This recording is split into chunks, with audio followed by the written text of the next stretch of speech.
The world can sometimes be a rough place. There's always conflict happening and there's always suffering somewhere, which makes us forget that we need to be kind to one another. But what if that kindness has lost its way and it's trying to reach out to remind us again? Will we give it a chance? Or do we think that its approach is too naive? My Friendly Neighbourhood is a first-person survival horror where you play as a repairman who's been tasked to shut down a broadcasting signal at a TV studio while having to deal with its sentient and now unhinged inhabitants. As a heads up, I will touch up on some late game content, but I'll try and keep the review spoiler free and the footage out of context where possible. My Friendly Neighbourhood is set in the year 1993, and you play as a grouchy, tired, middle-aged repairman named Gordon O'Brien, whose behaviour towards his clients have resulted with him being on a probation period and his employment being on thin ice.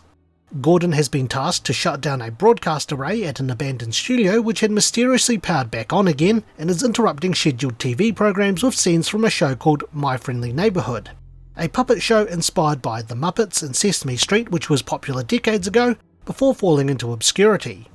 As Gordon enters the main building, he finds he can't enter the elevator to go up to the antenna, and so rings the bell at the front desk where he's met by the sock puppet Ricky, who dismisses Gordon's request to access the antenna.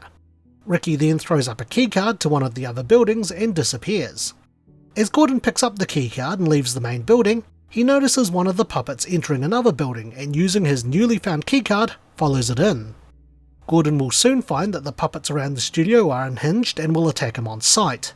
This kicks off a chain of events where Gordon must visit different parts of the studio over the course of the night so he can gain access to the antenna. Can Gordon figure out what's caused the puppets to go insane? Will he help them? Or will he proceed to just shut down the antenna? Well, that all depends on your actions, but is the game any good? Find out in The Good. I really liked this game's story and its themes. A lot of the story is pieced together by notes and articles that Gordon picks up as he explores the different areas of the studio. These notes will detail the heyday and popularity of the My Friendly Neighbourhood show and movies, and the slow decline leading to the studio's closure, as well as events that were happening around the same time. The game touches on a war that was going on back then, hinted to be similar to the Vietnam War, and it's even noted that Gordon fought in that war, evident from lines in the game where he's reluctant to talk about it, and a medal in his work truck. One of the game's major themes is constantly reminding us that while it's important to acknowledge that bad things happen, we shouldn't let that take control, and we need to remember the importance of kindness. This is evident by key characters in each area that Gordon visits. Each of these key characters are plagued by a problem, and it's up to Gordon to choose whether he should help them with those problems or avoid them. These actions show a more sympathetic side to Gordon, and are critical to obtaining one of the game's endings. The interactions between Gordon and Ricky the Sock, who appear at set intervals to try and talk Gordon out of shutting down the broadcast, I liked, and despite Ricky not wanting Gordon to terminate the signal, outside of trying to grab a weapon off him early in the game, he doesn't really serve a malevolent presence. He's just there as Gordon's foil to try and talk him out of a task he ultimately wants to complete so he can get on with his life. I really enjoy learning more about the game's world, whether it's be from dialogue or from picking up notes, and this game has certainly satisfied my curiosity, and I quite enjoyed the story of how things happened and the possible things that Gordon could do to try and help should you choose to. The game's atmosphere and gameplay I also think were very well done too. The game does take its share of inspiration from the likes of Bioshock and Resident Evil, and it makes absolutely no attempt at hiding this either, not that this is a bad thing. Despite what you're up against, the game is reasonably tame when it comes to violence in contrast to other mascot horrors. The Five Nights at Freddy's franchise comes to mind here. Gordon picks up several weapons to defend himself from the puppets, ranging from a wrench, which is the only melee weapon he has, to the stenographer, a handgun type weapon, the novelist, which is the game's shotgun, the punctuation grenade, and one last secret weapon which you can gain access to if you know where to find it. These weapons are unique as they don't fire bullets. The weapons are instead loaded with ammunition that fire giant letters and numbers to incapacitate the puppets, which I suppose you can tie in with how Sesame Street characters will associate with large letters and numbers. The wrench is his last resort, and if a puppet manages to get Gordon, they will grab him briefly in what I presume is a hug and then toss him, dealing damage to him. Even when Gordon loses all of his health, it's not implied that he's died either. Weapons, ammo and other items that are found will be kept in Gordon's toolbox, which works similar to the likes of the attaché case from Resident Evil 4 for example. Gordon can sort out his inventory in safe areas while choosing to spend tokens he finds to save or recover health. The tool chests in these safe areas will allow Gordon to put away items he doesn't immediately need, though even the tool chest has limited inventory space too. Later on in the game, Gordon will find safe areas with 2 tool chests if you're the sort of person who hoards everything. Despite the violence being quite tame, the game certainly makes up for it in atmosphere by making you feel uncomfortable and uneasy while exploring. There are a couple of moments where a puppet might suddenly react, and sometimes when you enter a room, a puppet might be very close to you and might start moving towards you shortly after you start moving. Other puppets might start approaching if they're nearby and you fire your weapon, adding to the tension, and there's one puppet which explodes into multiple copies when shot as a reference to a glitch in development. Puppets are also only temporarily incapacitated and will revive when Gordon leaves the room. He can choose to permanently stop this by wrapping the puppet up with tape that he can find whilst exploring, but tape is limited, so there is a strategic element as to what puppets to use it on, or if you're going to use it at all. There are other moments in the game which are designed to startle you, and there was a couple of them which even caught me by surprise too. Adding further to the game being reasonably tame is the language used. Gordon, despite his demeanour and background, is surprisingly clean with his language, opting to use words like shoot and geez instead of stronger alternatives. I think keeping the action and language elements tame while maintaining the tense atmosphere and a couple of scares was a pretty good combination, and the developers have used this to excellent effect. The game has a pretty decent replayability factor. As you progress through the game, you can pick up cheat tapes to make life easier, or to change different parts of the game, and there's even different modes that you can unlock after completing the game.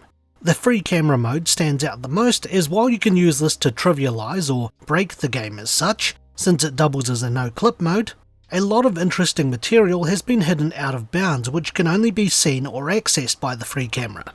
This mode can also make you invisible to the enemies so you can pass through or around them pretty safely too. There are also hidden puzzles and secrets in the game too, such as solving a mask puzzle in the main building using a hidden mask found by solving a puzzle with the solution found in a different room. This gives you access to a room with another puzzle which you need to solve, but I'll keep quiet on that one. There's a lot of hidden stuff in this game, and I don't think I've come across all of them either, so it definitely makes the most of replaying the game. Of course, you also have higher difficulties if you wish to challenge yourself too. While the game does have some good aspects to it, it's not perfect, so let's look at what wasn't so good in the bad. I think where the game starts to lose steam and fall flat is in its final act.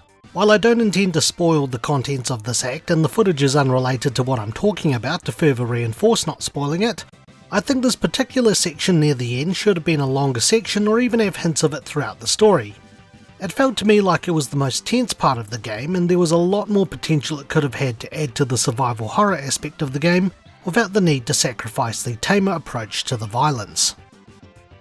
The game I think needs just a little more variety. You'll soon tire of coming across the same 5 puppets in different areas of the game, and to make matters worse, outside of their character models, they all operate in the same manner. Puppets will mostly stand around babbling, and once they hear Gordon firing a weapon, or if they see him get close, they'll start walking in his direction.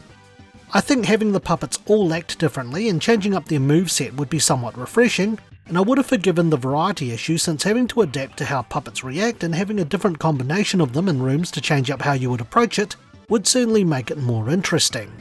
Later on, you'll come across smaller puppets which will jump towards you when you get close, but these don't appear until about the halfway point of the game. The game does have a main puppet that Gordon can help in each area, but while you're working on resolving their issues, they're just minor inconveniences that can be avoided or temporarily removed while exploring their areas. The only ones that gave me grief are the dogs, since one of them is right in your path to accessing the main area, so sometimes you have to get hit by it in order to proceed, if you're wanting to conserve ammo of course.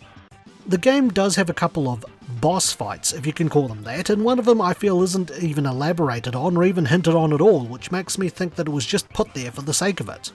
A couple of punctuation grenades was enough to dispatch it, and the only thing it really did was spit out puppets, which more or less only just doubled as minor inconveniences, since by this point you'll be well versed with how to take them out. I think I've complained enough here, so let's wrap things up with the opinion. My Friendly Neighbourhood is quite a refreshing game, and it certainly subverted my expectations. I had initially gone into the game thinking it would be a run-of-the-mill mascot horror where you had to hide from killer puppets or be subjected to violence from them. Instead, the game is very tame on violence while maintaining attention with occasional scares that horrors are known for. The game's story and themes I thought was pretty engaging, with good voice acting and chemistry to boot, with a lot of information on the game's world and the things that have shaped the events leading up to the game.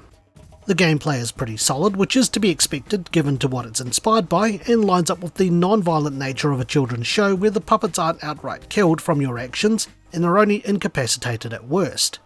The game does suffer from a weak final act and some variety issues, but overall I think the game is pretty good. If you enjoy games like Resident Evil, then it's worth giving this game a shot. I would even go so far as saying that I would recommend this game even if you're not big on survival horrors and want to ease into the genre or play one that's not overly bloody or gory. The game does have a good replayability factor, and I encourage using the free cam mode to see what you can find, as there's some pretty interesting stuff. So with that, it's time for my rating. I would give My Friendly Neighborhood. What do you do when you get upset? Do you let it get you down? Let me tell you about the time my friend Leonard got me all upset at him. First, I beat him to the ground. Then I stomped his face. Then we started laughing at each other, and everything was okay. That's why you should always try to make friends with friends who will forgive you. Thanks for watching, and stay tuned for the next Infinite Backlog review. If you enjoyed today's review, feel free to check out some of our other videos and subscribe for more. You can also follow us on Twitter, Instagram and our Facebook page. Once again, thank you for watching.